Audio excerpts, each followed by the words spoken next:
ក្រុមការងារគណៈបកខេត្តបាត់ដំបងបន្តចែកស្បៀងដល់ពលរដ្ឋនៅតំបន់ថៃឈ្លានពាន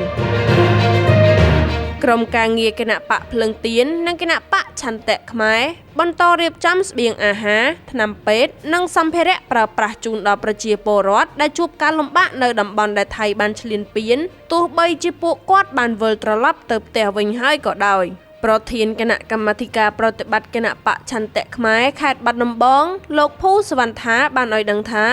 គោលដៅដែលត្រូវបញ្ជូនស្បៀងទៅនោះគឺនៅក្នុងស្រុកចំនួន3ដែលពលរដ្ឋធ្លាប់ជម្លៀសចេញអំឡុងពេលដែលកងទ័ពថៃឈ្លានពាន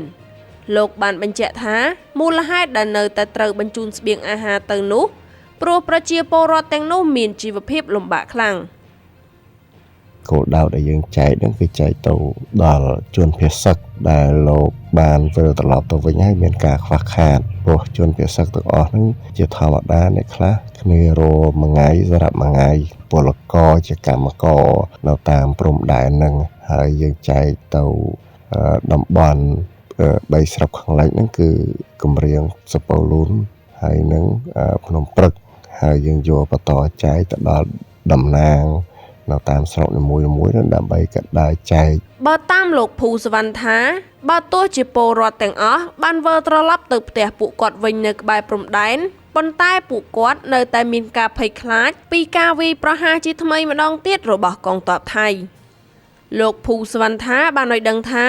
ស្បៀងអាហារដែលមានជំនួយបានពីសប្បុរសជនពីក្រៅប្រទេស